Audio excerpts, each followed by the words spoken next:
Hello guys, coding concept को समझने के लिए हमारे चैनल कोडिंग करियर को सब्सक्राइब करें और वीडियो पूरा देखें। तो आज का हमारा टॉपिक है C introduction. C is a general purpose programming language created by Dennis Ritchie at the Bell laboratories in 1972। 1972 में डेनिस रिची ने सी लैंग्वेज को बेल लैबोरेटरी में इन्वेंट किया था या डेवलप किया था। C is a general purpose programming language. C क्या है? तो जनरल पर्पस प्रोग्रामिंग लैंग्वेज है। It is a fundamental language in the field of computer science. C को जो है वो फंडामेंटल लैंग्वेज माना जाता है कंप्यूटर साइंस के फील्ड में। तो हम लोग पहले समझते हैं कि सी को ही फंडामेंटल प्रोग्रामिंग लैंग्वेज क्यों माना जाता है। तो जैसे हम लोग आगे पढ़ेंगे सी प्लस प्लस पढ़ेंगे और या फिर आगे कोई भी लैंग्वेज पढ़ेंगे तो हम लोग यह देखेंगे कि सी से मिलता जुलता सारा लैंग्वेज है। तो सी जो था वो सबसे बेसिक लैंग्वेज था। उसके बाद जितने लैंग्वेजेस बने उसके बाद बनते गए। तो सी का जो अंश था वो सब में है, थोड़ा थोड़ा सी को ही लेकर के सबको बनाया गया है। तो इस वजह से सी को फंडामेंटल बोला जाता है। अब हम लोग समझते हैं फीचर्स ऑफ सी। सी का क्या क्या फीचर्स होता है। सबसे पहला है प्रोसीजरल प्रोग्रामिंग। सी का जो है वो प्रोसीजरल मतलब होता है स्टेप बाय स्टेप। प्रोसीजर मतलब समझते हैं स्टेप बाय स्टेप। तो सी जो प्रोग्रामिंग है उसमें हर काम प्रोसीजर से होता है, स्टेप बाय स्टेप काम होता है, इसीलिए इसे प्रोसीजरल प्रोग्रामिंग कहते हैं, जो कि एक बहुत ही अच्छा फीचर्स है। सेकेंड है इफ़िशिएंट एंड फास्ट। तो यस, सी जो है वो बहुत ही इफ़िशिएंट है, बहुत ही फास्ट है। हमने पहले देखा था कि कैसे सी में less line of code use होता है। तो less line of code use होने की वजह से सी लैंग्वेज जो है वो बहुत ही फास्ट है और इफ़िशिएंट है। Then highly portable.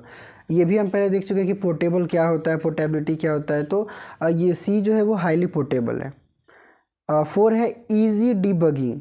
सी जो है वो इजी डिबग हो जाता है। डिबग मतलब भी हम पहले देख चुके हैं कि डिबग क्या होता है, एरर को खोजना, एरर को करेक्ट करना, ये होता है डिबगिंग। तो सी में जो है वो डिबगिंग ईजिली होता है। एक चीज़ और कि सी को हम लोग सी जो है वो मिडिल लेवल लैंग्वेज होता है। सी क्या होता है? मिडिल लेवल लैंग्वेज होता है।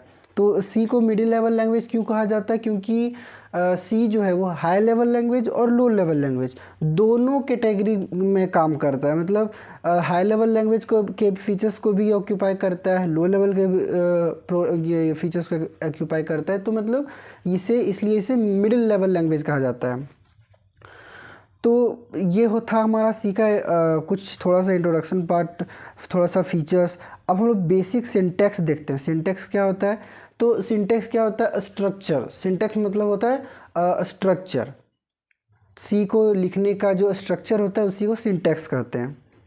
तो यहाँ पे देखिए हम लोग लिखा हुआ है सिंटैक्स क्या है, इंक्लूड studio.h, ठीक है, वॉइस में वाइड मेन, ठीक है। हम लोग पैरेंथेसिस बंद किए हैं, फिर यहाँ पे पैरेंथेसिस खोले हैं, बीच में लिखे हैं प्रिंट एफ और हेलो वर्ड। तो आउटपुट जो हमारा हो रहा है वो क्या हो रहा है? Hello word. अब ये जो प्रोग्राम यहाँ पे हमने लिखा है, ये जो कोड हमने यहाँ पे लिखा है, ये इसका हर एक लाइन का, हर एक टर्म का यहाँ बहुत बड़ा बड़ा मतलब है। तो हम लोग नेक्स्ट समझते हैं कि इन सब का मतलब क्या है। ये हैज़, इंक्लूड, studio.h लिखने का क्या मतलब है।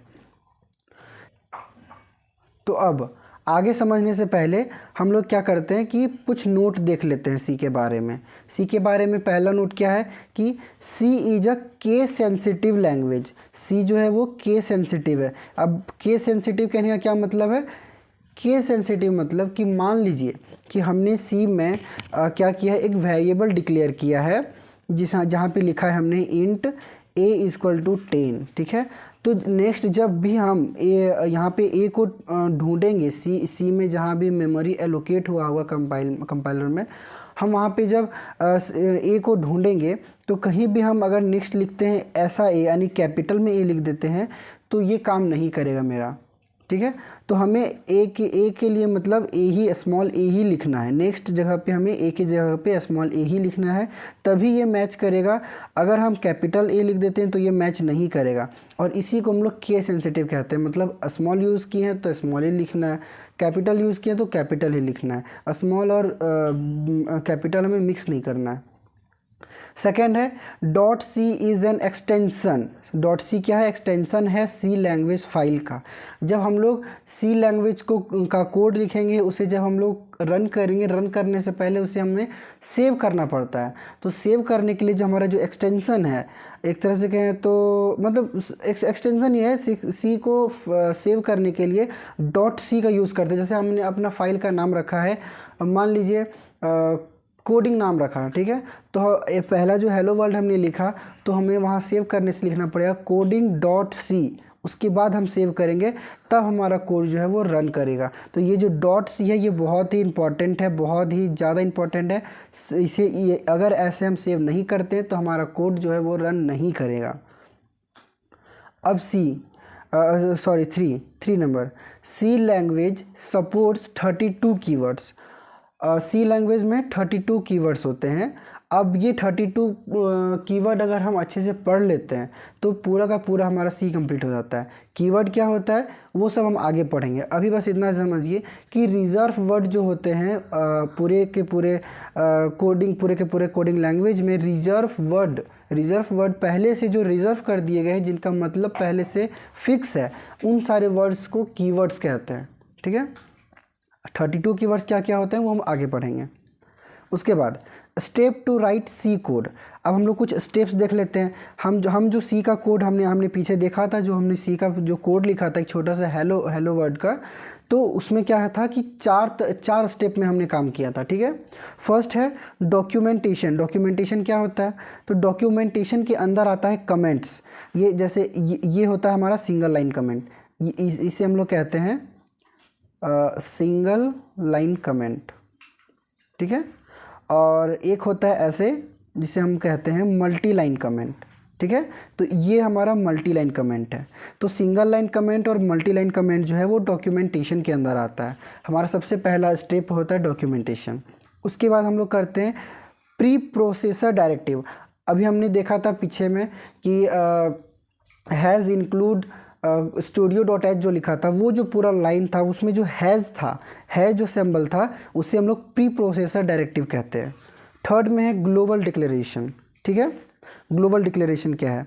तो ग्लोबल डिक्लेरेशन क्या होता है कि जैसे हम यहाँ पे लिख ही लेते हैं हैज़ इंक्लूड studio.h,